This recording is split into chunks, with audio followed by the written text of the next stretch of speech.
Salut à toutes et à tous et bienvenue dans la seconde partie de notre thème en mode vidéo club.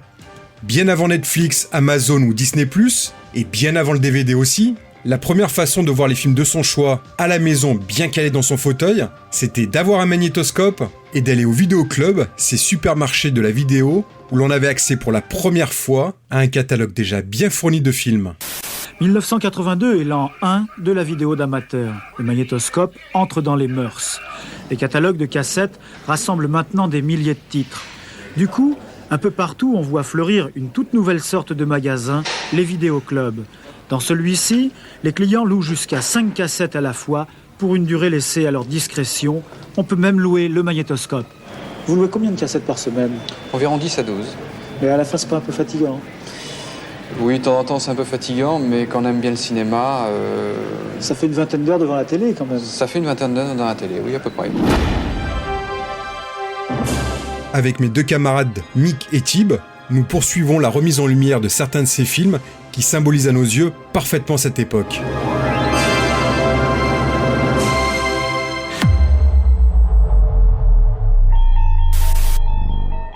Allez Tib, c'est toi qui commence une nouvelle fois. Alors je vais attaquer un film que j'adore et que j'ai revu, que je revois régulièrement. On va parler de l'adaptation en film de la 4e dimension, de la série télé des années 50, 60, voilà, et en noir et blanc, et puis après il y a eu une version couleur, etc. Donc, et là on a eu plusieurs réalisateurs qui se sont mis ensemble pour tourner ce film. Donc on a John Landis, on a Steven Spielberg et Joe Dante, merci. et George Miller. Donc voilà, que du lourd, hein, que du lourd. C'est un super, moi c'est un film que j'adore. Bon, les épisodes sont pas tous égaux. Il y a des épisodes, après ça parle un peu à différentes personnes. Les épisodes vont pas plaire, je crois qu'on va en parler, à mon avis on va en parler un petit moment, parce que je pense qu'on a tous les trois des choses à dire, voilà.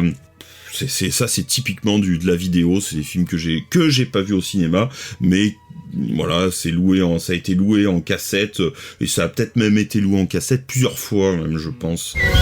Pour ouvrir cette porte, une clé, l'imaginaire. Au-delà s'étend une autre dimension. Une dimension du son. Une dimension de la vue. Une dimension de l'esprit. Vous vous déplacez à la frange de l'ombre et de la substance, des choses et des idées. Vous venez de pénétrer dans la 4e dimension.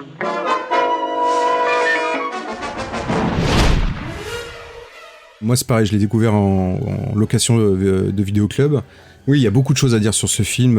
Il y a déjà dans son histoire qui est très très riche et pas forcément heureuse, notamment pour John Landis. Je pense qu'on en parlera parce que c'est un film qu'on va aborder à un moment ou à un autre en grand format, parce que c'est un film, voilà, ce que je disais, c'est culte. C'est déjà culte. C'est une histoire de production très riche dans tous les sens du terme. C'est un film. Alors, je dirais pas que les 4 sketchs sont inégaux. C'est 4 univers différents. On a 4 réalisateurs différents avec leur propre univers, et leur univers transparaît totalement dans chaque segment du film. Et donc ça fait un film qui peut paraître déséquilibré, mais qui l'est pas. En tout cas pour moi, qui l'est pas.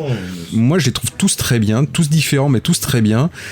Ça dure plus d'1h50 je crois, et non, vraiment, voilà. Après, moi, j'ai mes segments préférés, forcément. Ouais, moi, je suis un peu moins fan de celui de Spielberg, voilà, mais j'adore celui de Joe Dante, qui est super cartoonesque, qui est super malaisant aussi. Ouais, c'est un cartoon malaisant. Qui est assez génial. Moi, c'est le John Landis que je préfère. Même si j'aime bien le George Miller. Ouais, moi aussi, c'est mon préféré. George Miller. C'est cohérent, tout est cohérent, et c'est une belle production. C'est un film aussi qui à un moment est passé à la télévision et a un peu disparu des radars, et de manière assez injuste finalement, parce que vraiment c'est encore aujourd'hui. Et la séquence d'intro aussi, parce qu'on n'en a pas parlé, il y a 4 segments, mais il y a une séquence d'intro tournée aussi par John Landis et qui est très très bien. Je vous fais confiance. Forcément, les films d'anthologie comme ça, il y a toujours des préférences pour l'un, pour l'autre, etc. Moi, je pense que mon préféré reste quand même celui de George Miller. Hein. C'est l'histoire d'un mec interprété par John Lithgow qui est dans un avion et il pense voir une espèce de créature sur l'aile de l'avion et il a peur, etc. Et c'est quelqu'un qui a peur en avion, donc les gens ne le croient pas forcément. Voilà. Oh mon Dieu! Il y a quelque chose là-dehors! Monsieur Valentine! Oh! Ça bouge en futur! Là, sur l'aile! Qu'est-ce qu'il a dit? Où ça? Même sur l'aile de l'appareil! Quoi? Il dit qu'il y a un homme dehors! Il y a quelqu'un? Je vois rien, moi. Il n'y a rien du tout, c'est évident. Il y avait un homme là alors. Si je vous le dis, c'est que c'est vrai. Oui, je l'ai vu. Tout vert et tout poissu. Laisse donc ce brave homme tranquille. Mais c'est pour l'été que je dis ça, faut toujours aller dans leur sens. Ces 4 épisodes qui sont plus ou moins des reprises, hein, des épisodes déjà tournés dans les années 60 hein, par l'équipe pilotée par Rod Sterling. Mais on a à chaque fois le caractère de chaque réalisateur qu'on voit très très bien comme vous l'avez mentionné, et chez Joe Dante il y a aussi des images qui restent à vie quoi. Je revois moi cette fille qui regarde la télévision qui n'a pas de bouche parce que le gamin en fait voilà on a une jeune femme qui va arriver dans la famille d'un jeune garçon qu'elle a croisé et on sent bien que la famille elle est tenue par le gamin qui a des pouvoirs psychiques un peu particuliers et donc voilà pour empêcher sa sœur de parler il lui a enlevé la bouche quoi. Vous vous rendez compte que jamais vous ne sortirez d'ici? Vous croyez que c'est par accident que vous êtes dans cette maison? C'est lui qui vous a amené. Il vous a fait venir ici, comme il nous a fait venir. Et il nous a emprisonnés, comme il vous emprisonnera. Peut-être qu'il s'emportera contre vous comme il l'a fait contre sa vraie sœur. Et qu'il vous mutilera en vous supprimant la bouche pour couper court à tous vos reproches. Et donc ça, c'est des trucs qui sont vraiment très étonnants. Celui de Spielberg qui parle de l'enfance et de la vieillesse et tout ça, qui a été un épisode qui a été réécrit très très vite en fait parce que c'était pas celui qu'il devait réaliser hein. Il faut savoir que c'est lui qui pilotait la production du film et pour plein de raisons malheureuses hein, sur le film il a fallu qu'il change son fusil d'épaule on va dire ça fait très cocoon et celui-là ça fait très cocoon voilà c'est Ron Howard mais bon ça fait voilà, vraiment très cocoon mais il a vraiment ses qualités et celui de John Landis c'est très intéressant aussi à propos du racisme et tout ça et je termine aussi par le prologue aussi parce que moi le prologue m'avait aussi saisi tout de suite j'étais dans le bain parce qu'en fait il y a quelque chose qui nous amène progressivement dans le récit on voit cette voiture qui se découpe au milieu de la nuit voilà et il y a un autostoppeur qui a été pris donc en stop par un gars et l'autostoppeur en question c'est Dan Aykroyd. Hey, vous avez vraiment envie de claquer des dents? Et comment? Hein? Vraiment? Ouais. Non, attention, hein, vous allez vraiment claquer des dents. Je vous fais confiance. Bah alors, faites-moi peur. Vous êtes prêts, là? Ouais, allez-y. Sauf qu'il va faire quelque chose. Voilà. Pas de spoil. Et surtout, il y a les Creedence, le groupe mythique des années 70, Creedence Clearwater Revival, qui interprète une chanson qu'on entend à la radio, que je trouve géniale et qui a été aussi un point d'amorce en fait pour mon amour pour ce groupe-là. Quoi. Voilà.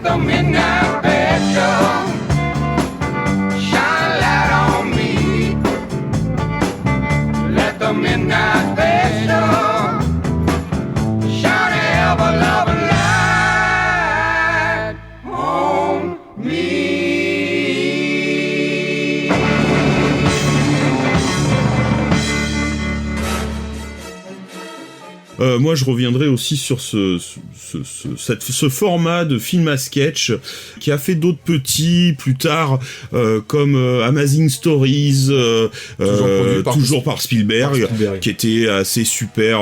Il y avait des histoires avec un avion, avec des pneus en BD, en dessin animé, avec des voilà. Et ça, c'était encore des trucs des souvenirs de cassettes vidéo à aller louer. C'est des trucs que j'adorais Amazing. Et réalisé par des bons réals, Zemeckis, Mick Garris, il y a pas mal de réals de l'époque, de très bons réals de l'époque, qui ont réalisé des segments de ce qu'on appelait Histoire fantastique.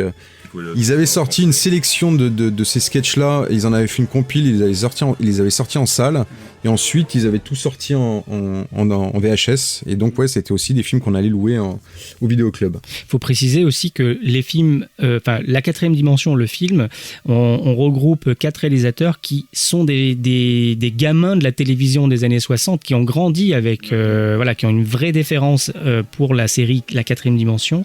Et chez Spielberg, c'est pas un hasard si l'affiche de Rencontre du troisième type, c'est une route qui mène sur nulle part, etc., comme dans les génériques de la quatrième dimension. Tout ça, c'est quelque chose qui l'a vraiment marqué. C'est pour ça qu'il a aussi alimenté la machine avec Histoire fantastique et tout ça. Je pense qu'il y a une vraie marotte chez lui à ce sujet-là.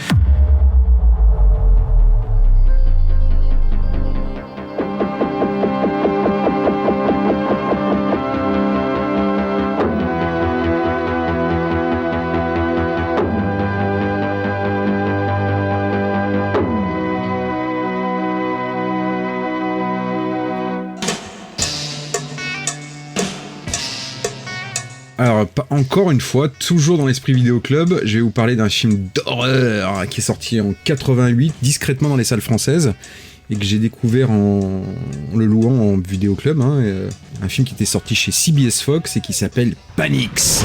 Après la nuit, commence un nouveau jour. Le jour de l'unité. Parfois, un simple instant de folie. Notre amour ne mourra jamais. Peut durer toute une vie. Alors Panix, c'est une petite série B horrifique. J'avais pas pu la voir en salle à l'époque, comme je le disais, parce que le film n'est pas resté très longtemps à l'affiche. Et en fait, j'avais envie de le voir parce que j'étais surtout attiré par cette affiche qui est extrêmement graphique et qui attire toujours l'œil aujourd'hui. Alors Panix, c'est l'histoire de Cynthia qui se réveille après 13 ans de coma. Elle était la seule survivante d'un suicide de masse dans une secte. Et après son réveil, elle se retrouve traquée par le fantôme du gourou de cette secte qui veut achever son œuvre en fait. Alors c'est avec Jennifer Rubin, une jeune actrice qu'on a vue notamment dans Freddy 3. Bon, elle n'avait certainement pas été choisie au hasard, mais ça, je vais vous les expliquer après pourquoi. À ses côtés, il y a aussi Bruce Abbott, qu'on a vu dans Reanimator. Et le gourou, il est incarné par Richard Lynch. Richard Lynch, c'est un mec c'est un second couteau avec une vraie gueule de méchant, qu'on avait vu notamment dans Invasion USA avec Chuck Norris. Alors Panix, c'est un slasher dans la même veine des Freddy, justement. Et pourquoi je parlais de Jennifer Rubin tout à l'heure ? Parce que, en fait, les détracteurs, en fait, de Panix pensent, et peut-être un peu à juste titre, que le scénario de Panix est totalement pompé sur celui du 3e volet de Freddy, qui se passait dans un hôpital psychiatrique. C'est vrai qu'il y a quand même pas mal de similitudes, mais bon. En faisant abstraction de ça, c'est quand même un slasher assez efficace, assez rythmé. Le film est hyper court, il fait 1h20, 1h25, un truc comme ça. Avec quelques scènes chocs plutôt bien troussées, plutôt bien foutues. Et c'est vraiment le genre de film qu'on aimait louer à dos un samedi soir, pour se faire un peu peur, même si celui-ci vraiment, bon après, même aujourd'hui, on va pas dire que c'est pas le film le plus effrayant du monde. Mais bon, moi je l'ai toujours bien aimé, je l'aime toujours bien ce film. Come to me, Cynthia. Now. Now. Now. Now. Now. Now. Now. Now. You know I'll find you. C'est un film difficilement visible pourtant parce qu'il est disponible sur aucune plateforme, il n'est pas sorti en DVD, en tout cas en France. Il existe un Blu-ray sorti chez 88 Films en Angleterre, mais avec de l'anglais uniquement, avec une piste anglaise uniquement. Mais après voilà, c'est dommage parce que c'est vraiment un film, une série B. Il y a beaucoup de séries B des années 80 qui aujourd'hui sont quasiment irregardables, et celle-ci elle tient encore la route, et c'est un vrai film d'épouvante, injustement oublié à mon sens. Moi c'est un film que j'ai vu au cinéma en plein été avec mes parents. T'as eu du bol parce qu'il n'est pas resté longtemps. Ouais, c'était de toute façon très gamin. Tout gamin, j'ai été fan de films d'horreur et tout ça, donc je traînais un peu mes parents. J'avais pas beaucoup besoin de forcer beaucoup ma mère non plus. Et on est allé voir celui-là. On avait pris un certain plaisir. C'est une petite série B, sans prétention. Faut vraiment pas s'attendre à. C'est pas Shining quoi, hein. Mais ça fait la blague. C'est bien construit. Les séquences sont quand même assez angoissante. J'ai souvenir aussi parce que ça fait un moment que je l'ai pas revu, j'ai souvenir aussi qu'il y a une très belle utilisation d'une chanson des années 60 ou 70 des Chamberlain Brothers, Time Has Come Today.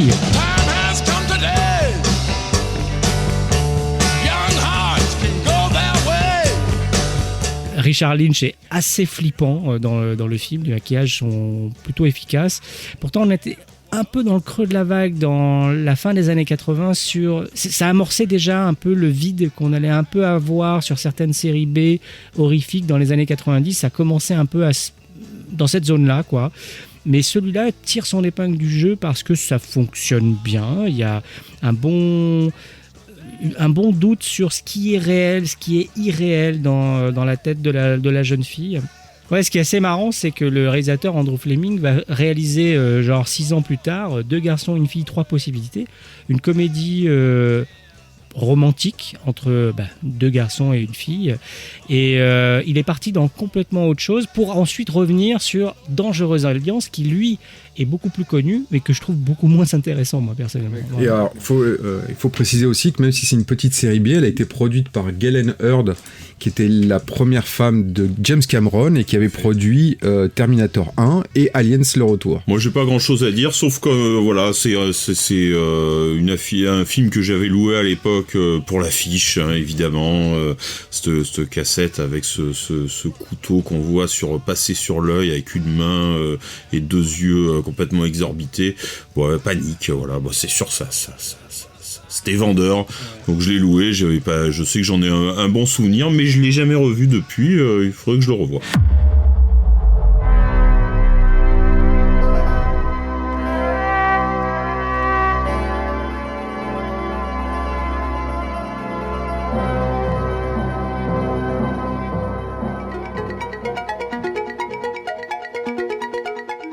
Dans un registre totalement différent, moi je voulais vous parler de Risky Business. Voilà, un film que j'adore. Justement, une scène mythique au début du film, la présentation. Tellement reprise. Mais pourquoi parodier, pas parodier? Elle a été... Non, elle a été... un hommage. C'est un hommage. Ouais, ce sont des hommages. Dans des émissions dans le Saturday Night Live, dans plein de choses, ils l'ont parodié. Dans Alf, et aussi dans Une nounou d'enfer. Oui, juste pour replacer pour les auditeurs qui ne l'auraient pas vu, le film s'ouvre sur un Tom Cruise qui est seul chez lui, ses parents très riches sont partis le temps d'un week-end et il s'éclate tout seul. Il est en slip avec une chemise et il fait une sorte de karaoké sur du Bob Seger qui chante le bon vieux temps du rock'n'roll, quoi.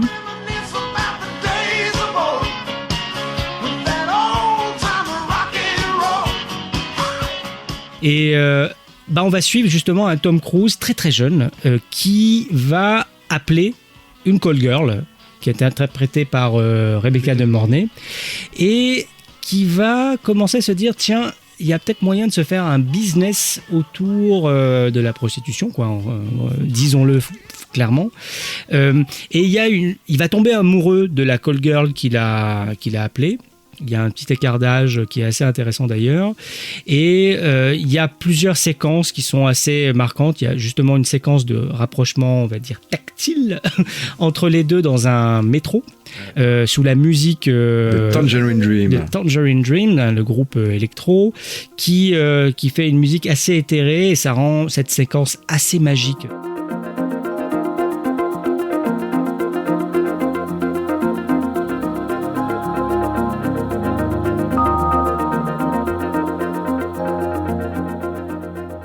D'ailleurs, au passage, ce thème a été réutilisé dans la série Black Mirror. Juste une aparté sur le groupe Tangerine Dream, l'un des précurseurs de la musique électro, et qui a signé pas mal de BO, notamment dans les années 80.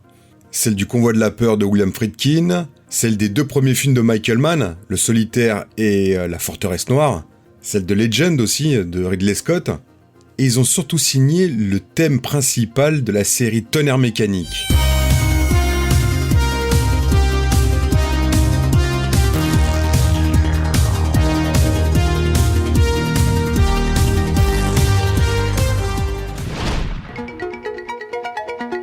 pour en revenir au film, c'est vrai que cette séquence dans le métro, elle reste quand même toujours hyper mythique aujourd'hui, quoi. C'est assez fabuleux. Et ce que je trouve intéressant dans le film, c'est que il y a un commentaire, en gros, sur les années fric, des années 80 qui se mettent en place et qui atteint justement les yuppies, c'est la fameuse tranche, la catégorie de gens qui baignent un peu dans le fric, quoi, américains, qui font tout pour le fric, et avec beaucoup de cynisme, tout ça. Et il y a quelque chose d'assez intéressant dans cette comédie de mœurs qui peut paraître juste un peu racoleuse au départ, et qui est beaucoup plus profonde qu'on le pense au premier abord, et qui mériterait même un express. Peut-être pas un grand format, mais au moins un express, quoi. Ouais, il y a beaucoup de choses à dire sur ce film, de positif surtout. Bon, tu as tout dit, c'est une excellente satire sociale qui fonctionne toujours aujourd'hui. Pas si légère que ça, beaucoup plus profonde et cynique qu'elle n'en paraît. D'ailleurs, en le voyant, on pense forcément au lauréat. Risky Business traite également de manière intelligente l'adolescence masculine en tout cas, et l'éveil à la sexualité. Et aussi le passage, la transition entre l'adolescence et l'âge adulte. Joël, est-ce que c'était bien cette nuit ? Oui. Rien à dire, c'était super. M'annonce pas que je te dois encore $300. Joël, va en classe, tu as encore à apprendre. Alors ce film, je me rappelle, je l'ai loué, mais alors pas par hasard, mais parce que j'étais un peu dépité parce que je voulais louer quelque chose qu'il n'y avait pas, et je me suis rabattu sur ce film-là. Alors avec cette police en fluo qui faisait un peu Miami Vice, tout ça, la voiture, les lunettes, mais en fait je m'attendais pas à ça du tout, quoi. Mais franchement je l'ai regardé, je crois que je l'ai même regardé 2 fois dans le week-end. Dont la scène au moins Bah c'est vrai qu'en plus quand t'es adolescent et que tu vois un film pareil, il y a quelque chose qui te rend... la jeunesse de Tom Cruise fait qu'il y a une sorte d'identification immédiate et tu te dis oh la vache, voilà, Rebecca De Mornay elle est quand même très jolie, il y a un truc, voilà. Mais c'est vrai que l'affiche, étrangement, c'est un peu pareil que toi. Moi, l'affiche, elle me rebutait un peu au départ. Ouais, bon, ça doit être une petite comédie un peu lambda. Et c'est toi, Max, qui me l'avais prêté. Tu l'avais, en fait, et tu me l'as fait découvrir. Me disant, non, regarde ça, c'est vachement bien. Et j'ai été hyper étonné, quoi. Quand j'ai découvert le film, j'étais là, wow. Et j'ai dû le découvrir à peu près à la même période que After Hours, justement. Et toute une série comme ça de films qui se passent la nuit. Il y a aussi Les Feux de la nuit ou un truc comme ça avec Michael J. Fox. Ouais. Et voilà, il y a ces trucs-là où un film dont on parlait un peu hors antenne qui s'appelle The Boys Next Door, où ça c'est un périple avec Charlie Sheen et son copain qui tue des gens. Il y a les films nocturnes comme ça où on renvoie à la solitude, à nous-mêmes aussi, à l'introspection et tout ça. Il y a eu une petite vague comme ça dans les années 80, pas forcément connectée, mais moi j'y vois du lien. Et dans ce film-là, c'est très prégnant, c'est assez marrant. Et puis depuis, il y a eu quand même un film nocturne dont tout le monde a parlé, qui s'appelle Drive et qui est quand même pas un mauvais film non plus. Ah, tout à fait.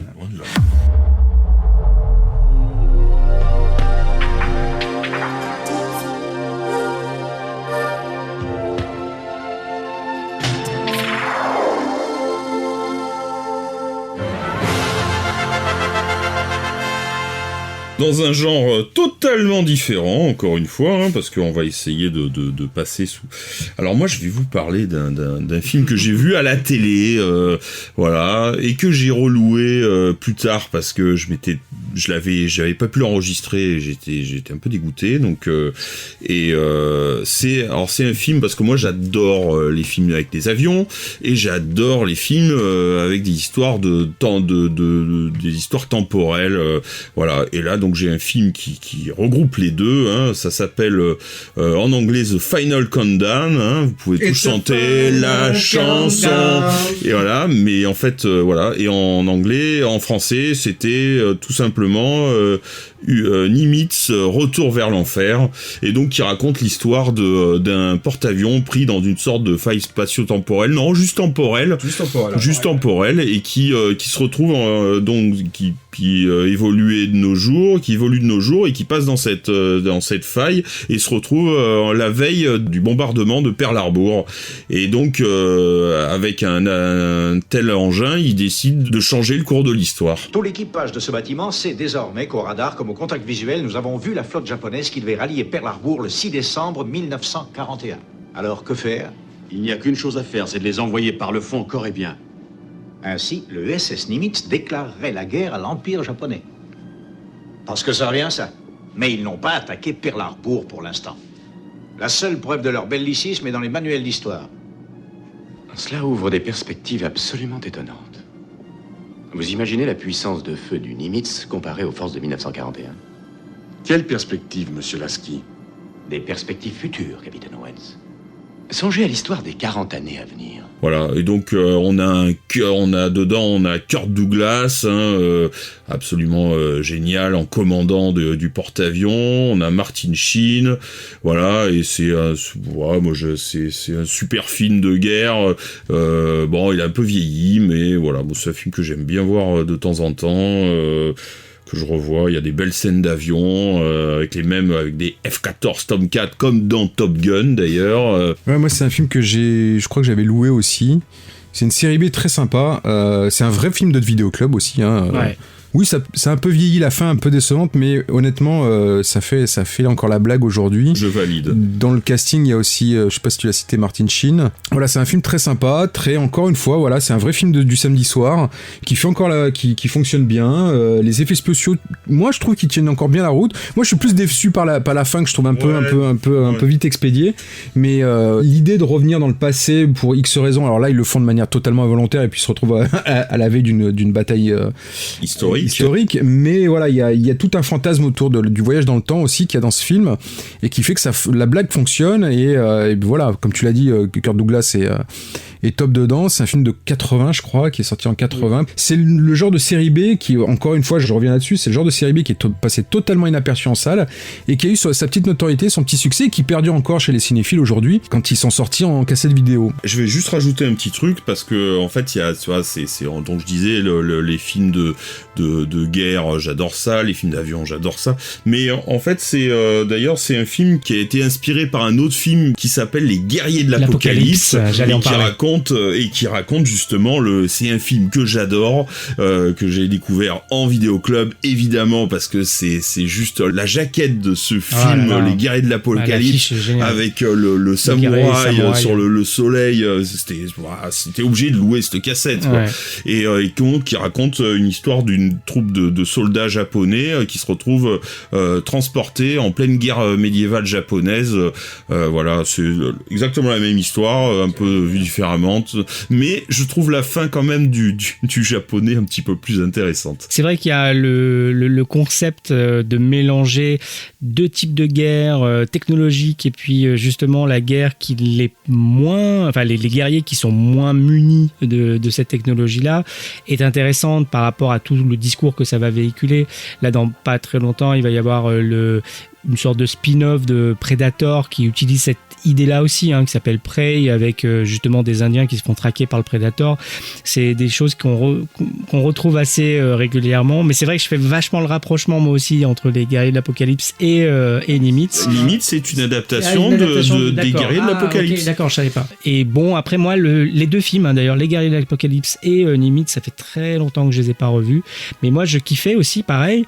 Je les ai vus en VHS, évidemment, c'était un gros hit de location, mais aussi sur la 5 et la 6. Pendant un long moment, ils ont été multidiffusés, tout ça, donc bon, on revenait un peu souvent dessus, et ça faisait aussi partie des films qui étaient intéressants aussi de par leur durée, parce que ça tenait sur une cassette de 3 heures, on pouvait mettre 2 films, quoi, voilà. Bon les gars, c'est bien beau tout ça, mais on n'a pas cité le film de référence du genre, et qui les écrase totalement. Écoutez. Business. Ouais.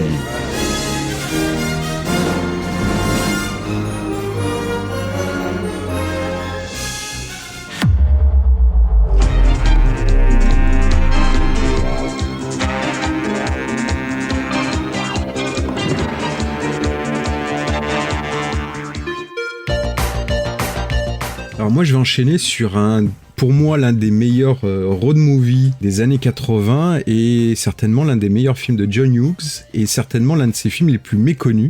John Hughes, souvent quand on cite ce réalisateur, on parle de Breakfast Club, de Ferris Bueller, d'une créature de rêve, mais on parle quasiment jamais d'un Ticket pour deux avec Steve Martin et John Candy. On s'est déjà vu ? D'habitude j'ai la mémoire des noms, mais là pas moyen de me rappeler le vôtre. Votre taxi, c'était le mien. Un taxi a stoppé parce que je l'avais appelé et pas le temps de rentrer dedans. Vous l'aviez volé. Je peux vous offrir quelque chose pour me faire pardonner ? Ça vous dirait un hot dog et une bière ? Non, merci. Rien qu'un hot dog alors ? Le fast-food, c'est pas vraiment mon style. Un café ? Non. Du lait ? Non. Un soda ? Non. Du thé ? Non. Un verre de rhum ? Non. Champagne ? Écoutez, j'ai pas soif. Ce n'est que partie remise. Un grand coquin. Alors l'histoire d'un ticket pour deux, c'est celle d'un homme qui est en déplacement professionnel à New York à la veille de Noël et qui doit rentrer chez lui à Chicago rejoindre sa famille pour passer le réveillon de Noël. Sauf que son avion est annulé pour cause d'intempéries, donc il va pas avoir d'autre choix que de traverser le pays par n'importe quel moyen pour rentrer à temps pour le soir de Noël. À l'aéroport, cet homme interprété par Steve Martin va rencontrer un autre homme qui est dans la même galère que lui, et ils vont décider tous les deux de faire ce périple à travers les États-Unis. Sauf que le mec avec qui Steve Martin a accepté de voyager, qui lui est interprété par John Candy, est un véritable boulet, et va lui en faire voir de toutes les couleurs pendant tout le voyage. Écoutez, vous m'avez emmerdé dès New York. Oh, et agressif. En somme, j'ai trouvé un compagnon de rêve, agressif, intolérant, le facho intégral. Ah, là, ça suffit, hein. Vous arrosez de litres de bière, vous enfumez la pièce, vous faites une piscine dans la salle de bain. Qui vous a trouvé cette chambre et je vous ai laissé payer pour que vous ne soyez pas un intrus, mais c'est ce que vous êtes. Oh, c'est moi l'intrus? Parfaitement. Je n'ai que des emmerdements depuis que vous me collez aux fesses. C'est vous qui vous collez à moi, c'est vous qui me saoulez de vos paroles depuis le début du voyage, c'est pas vrai peut-être? Vous vouliez me faire mal? Eh bien, vous avez réussi, bravo. C'est plus facile d'être un cynique. Pensez de moi tout le mal que vous voulez. Je ne vais pas me changer. C'est ainsi que je m'aime. Les deux sont deux personnages totalement différents, un qui est un peu pet sec et l'autre qui est totalement extravagant, et au final il va s'avérer que c'est, alors je vais pas spoiler, mais il va s'avérer que l'évolution de l'histoire va permettre d'humaniser le personnage qui était pet sec au contact de l'extravagant. Et voilà, les deux sont absolument parfaits. Moi personnellement, c'est deux acteurs que j'adore, le regretté John Candy et Steve Martin, que voilà, c'est un de mes acteurs comiques préférés également. Ouais, moi c'est un film que j'ai vu à l'époque. Voilà, je sais pas si je l'avais pas vu quand il est passé sur Canal, je pense. C'est des films que j'aime bien, que j'avais adoré, que je trouve très drôles. Et comme toi, j'adore John Candy, j'adore Steve Martin. Voilà, bon, c'est pas mon préféré, mais c'est un film que je trouve vraiment super. Moi, il faudrait que je le revoie parce que j'ai plus beaucoup de souvenirs, à part me souvenir que le personnage de Candy, à un moment donné, on comprend qu'il est un peu lourdingue, un peu bené, machin, etc. Mais en fait, il est assez attendrissant sur la dernière partie. J'ai souvenir de ça, mais le film m'a pas plus marqué que ça, je vous avoue. Je sais que voilà, pour toi, c'est vraiment un film important, mais moi, c'est pas forcément une vraie marotte, mais j'aimerais bien le revoir pour me refaire une idée et tout ça, parce que ça se trouve. Je l'ai découvert. Je l'ai vu qu'une fois. Je l'ai vu qu'une fois il y a très longtemps. Oui, mais moi c'est pareil. Voilà. Mais c'est le concept. De toute façon, c'est des films genre l'emmerde. En fait, c'est. Ouais, c'est l'emmerdeur. C'est Midnight Run. C'est tout ça quoi. C'est un film que je revois une fois par an, réellement, parce que voilà, pour moi c'est un buddy movie de comédie, l'un des plus réussis en tout cas à mes yeux. C'est un film extrêmement riche qui est très court en fait. Il fait à peu près 1h25. Les gags sont parfaits, tout est parfait pour moi, et je trouve dommage que c'est un film qu'on cite quasiment jamais, si ce n'est jamais, dans la filmographie de John Hughes, même si les autres que j'ai cités précédemment sont des excellents films, et pour certains devenus cultes, et pour des bonnes raisons, mais celui-ci mériterait aussi de faire partie de cette catégorie de films toujours cités de John Hughes, et il l'est pas, et c'est dommage. Et c'est la fin de notre second retour vers le passé de la vidéo. à très vite pour la 3e et dernière partie de nos remises en lumière de quelques-unes de nos bandes magnétiques préférées. Si je devais résumer ma vie aujourd'hui avec vous, je dirais que c'est d'abord des rencontres. C'est vrai que je ne vis que pour le cinéma. Pour être aimé, il faut être aimable. Vous voulez un chocolat? C'était pas ma guerre. Back and full force. Quelle est votre devise? Je m'appelle Bond. James Bond. Vous délirez totalement là. C'est ça qui permet de voyager à travers le temps. La vie a plus d'imagination que nous. J'espère que je ne vous apprends rien. Vous êtes un mélancolique. Mélancolique, mon cul.